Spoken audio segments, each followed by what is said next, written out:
Reka ntangire ngusuhuza nshuti muvandimwe wowe uhisemo gukurikira Ibambe Info Network muri uyu mwanya. Rwose Imana ishimwe kandi Imana iguhe umugisha. Kandi nkurarikiye gukomeza gukurikira iki kiganiro kugeza kigeze ku musozo. Reka rero iki kiganiro cyacu tugitangize ikibazo. Abayoboke b'amadini ndetse n'amatorero bakurikira buhumyi inyigisho z'abayobozi babo, mbese ibyabo bizamera bite?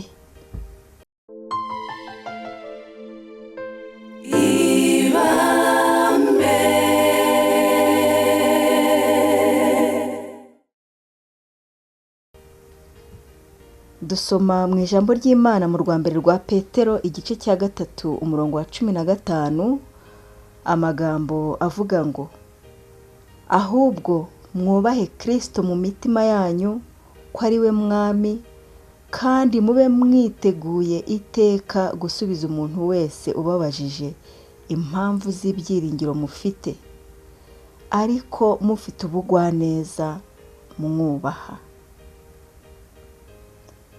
Abakristo benshi bakurikira amakuru avugwa ku bijyanye n'iyobokamana bazi neza ko hazabaho itangazwa ry'itegeko ryo kuruhuka ku cyumweru ku isi hose.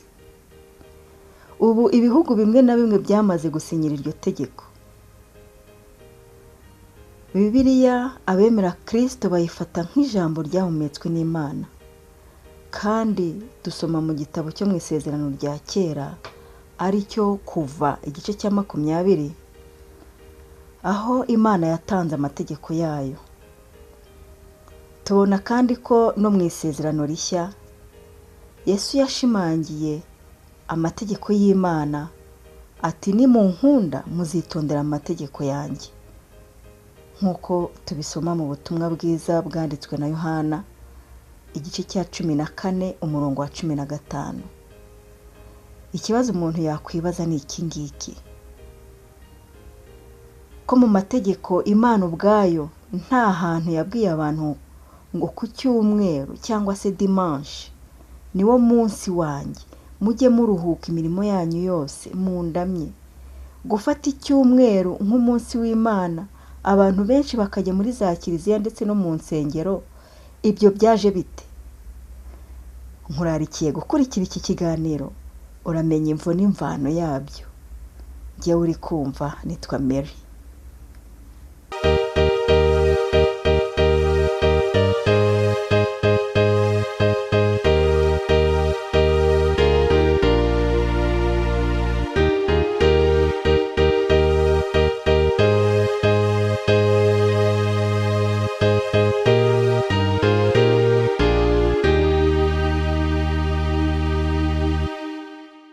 Imana mu rukundo rwayo rwinshi yaduhaye amategeko yayo, nk'uko tubisoma mu gitabo cyo Kuva igice cya 20.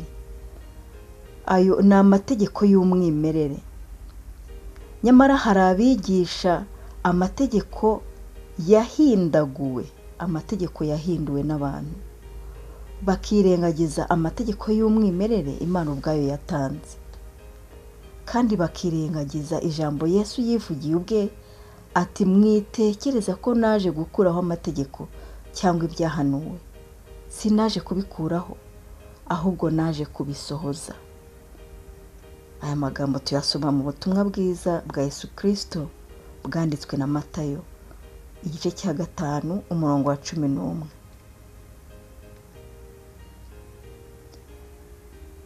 Hari amategeko Bibiliya yigisha, hari n'amategeko abantu bamwe bigisha, nk'uko uri kubibona kuri screen yawe. Aya mategeko Bibiliya yigisha, itegeko rya mbere riravuga ngo ntukagire izindi mana mu maso yanjye. Reka tuyavuge muri make, ariko ushatse kuyasoma n'ubundi wareba muri kiriya gitabo cyo Kuva igice cya 20, ngo ntukagire izindi mana mu maso yanjye. Hanyuma yo bamwe bigisha itegeko rya mbere ngo ni urajya usenga Imana imwe. irya kabiri mu yo Bibiliya yigisha ngo ntukiremere igishushanyo kibajwe. Hanyuma abantu bo bati ntuzarahire izina ry'Imana mu busa cyangwa mu binyoma. Bibiliya iti ntukavugire ubusa izina ry'Uwiteka Imana yawe. Abantu bamwe bati urajya utunganya umunsi wa Nyagasani. Itegeko rya kane Bibiliya ikavuga iti wibuke kweza umunsi w'isabato. Abantu bamwe bati urajye wubaha ababyeyi bawe. Itegeko rya kabiri barikuyemo, itegeko rya kane bo baryise ngo urajye wubaha ababyeyi bawe. Bibiliya ikavuga iti wubahe so na nyoko kugira ngo uramire mu gihugu Uwiteka Imana yawe iguha. Naho abigisha bamwe bati ntuzice. Bibiliya iti itegeko rya gatandatu niri ngo ntukice, irya karindwi ntugasambane, irya munani ntukibe, irya cyenda ntugashinje ibinyoma mugenzi wawe, irya cumi ntukifuze umugore wundi, ntukifuze umugabo wundi, ntukifuze itungo rya mugenzi wawe, ntukifuze icyo ari cyo cyose. Hanyuma amategeko rero abantu bishyiriyeho, itegeko rya cyenda bati ntuzifuze umugore wundi, irya cumi bati ntuzifuze kwiba cyangwa kwangiza iby'abandi. Ubwo iri tegeko rya cyenda n'irya cumi n'ubundi ni itegeko rya cumi Bibiliya yigisha bo barigizemo amategeko abiri, rimwe riba irya cyenda irindi riba irya cumi. Ntabwo ibi ngibi twabitindaho cyane, ariko ni n'ingenzi kubitindaho. Kubera iki abantu bahinduye iby'Imana yashyizeho? Komeza ukurikire uramenya impamvu.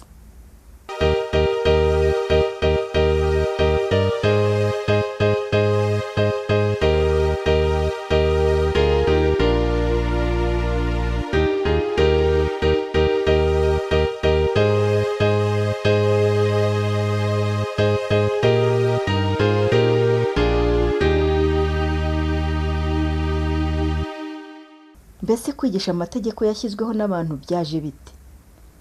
Hari udutabo twigishirizwamo gatigisimu y'abakatolike. Utwo dutabo twitwa ngo wowe nkurikira. Utu dutabo ubu ngubu muri iyi minsi dushobora kuba tutakigishwa,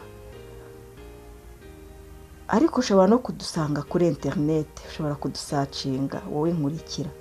Udutabo duto abantu bagiye bigira guhabwa amasakaramentu cyangwa se gutsindira amasakaramentu no gukomezwa. Nta gushidikanya utu dutabo muratuzi. Wowe nkurikira nimero y'121 ku ipaji ya 23 hari aya magambo avuga ngo Abayahudi ndetse n'Abadivantisite b'umunsi wa karindwi bahimbaza sabato ari wo uhwanye n'umunsi wa karindwi, le samedi mu gifaransa, ngo kuko baracyakurikiza ikiragano cya kera cyangwa se isezerano rya kera, ngo aho bavuga ko sabato ari umunsi w'Imana, ngo nanone ntibyoroheye abantu guhuza umunsi w'Imana. Iminsi iranyuranye bikurikije nuko amadini nayo ataramwe. Impamvu zo guhindura umunsi w'Imana zitangiye kuboneka. Ngo Abadivantisite b'umunsi wa karindwi nabo ni kimwe n'Abayahudi, bakurikiza mu by'ukuri isezerano rya kera. Ku bakristu ari Abaprotesitanti ndetse n'Abagatulika ngo siko bigenda ku byerekeye umunsi wa Nyagasani. Ku byerekeye umunsi wa Nyagasani siko bigenda, ngo ntabwo bakurikiza isezerano rya kera, ntabwo bahimbaza umunsi wa karindwi.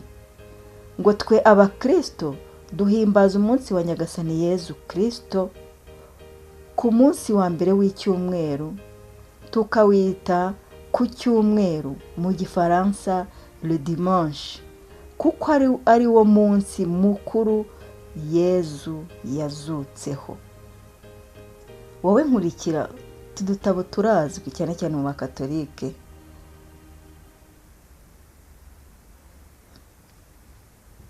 Hari umukaridinali witwa Gibbons, nawe yaravuze ati ushobora gusoma Bibiliya uhereye mu itangiriro ukageza mu byahishuwe, nta murongo n'umwe ushobora kubona ukwemerera kweza icyumweru, kweza umunsi w'icyumweru. Ngo ibyanditswe bihamagarira abantu cyangwa bihamagarira abakristo kubahiriza umunsi w'isabato. Ibi yavuze ni ukuri. Noneho rero aka gatabo nako ni akagatigisimu y'abakatolike, agatabo karimo ibibazo n'ibisubizo. Harimo ikibazo kibaza ngo ese ngo umunsi w'isabato ni uwuhe? Noneho bakavuga ngo Saturday cyangwa le samedi, ngo niwo munsi w'isabato. Ngo none se ngo kubera iki twubahiriza icyumweru mu mwanya w'isabato? Ngo ni ukubera ko ngo abakatolike, ngo itorero ry'abagatolika cyangwa kiliziya gatolika yafashe isabato iyihindura icyumweru.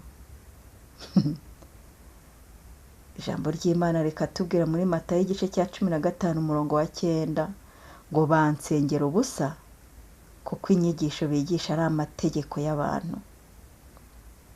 Ba karidinali barabizi neza ko aribo babyishyiriyeho. Reka nkubwire muri make ibihugu byashyizeho amategeko abuza abantu gukora ku cyumweru, ahubwo bakabahatira kuruhuka ku cyumweru. Polonye mu mwaka wa 2018 Polonye yatangiye gushyira mu bikorwa itegeko ribuza ubucuruzi ku cyumweru. Ngo kugeza ubu ngubu muri iki gihugu amaduka menshi ku cyumweru arafunga. Mu Budage naho nuko bafite amategeko akomeye atuma amaduka afunga ku cyumweru. Croatia nacyo ni igihugu cyashyizeho itegeko ryo kuruhuka ku cyumweru mu mwaka wa 2004.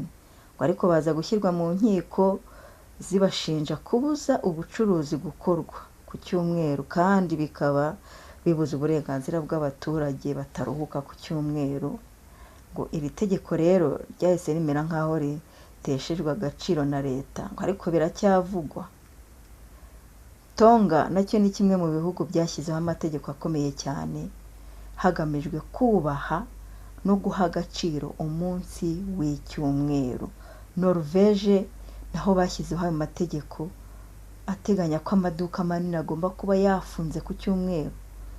Ahangaha ngo igitekerezo nyamukuru ni ugukomeza umuco wo kuruhuka, kwitekerezaho, ngo ndetse no guha agaciro imiryango.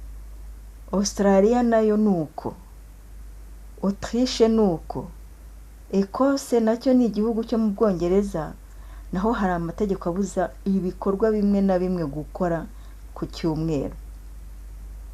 Ibihugu byinshi ngo byashyizeho iri tegeko mu rwego rwo kubahiriza umunsi w'Imana ari wo dimanche, nk'uko bo ari wo nyine bihitiyemo, ngo bagasabana n'imiryango yabo, ngo ndetse ngo bagasigasira umuco. Rero rya jwi ryavugiye muri Edeni ngo gupfa ntimuzapfa, na n'ubu riracyavuga. Ubu riri kuvuga ngo si ngombwa kuruhuka ku isabato, ngo icy'ingenzi ngo ni ugusenga.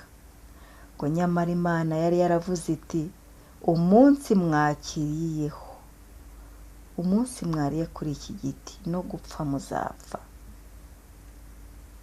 Kandi yaravuze iti wibuke kweza umunsi w'isabato, kuko isabato ari wo munsi wanjye.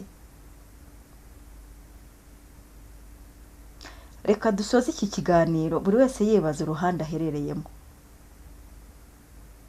Hari indirimbo tugira, indirimbo ya 38 ivuga ngo nambira ukuri, birakwiriye, we kurambirwa, uzagororerwa.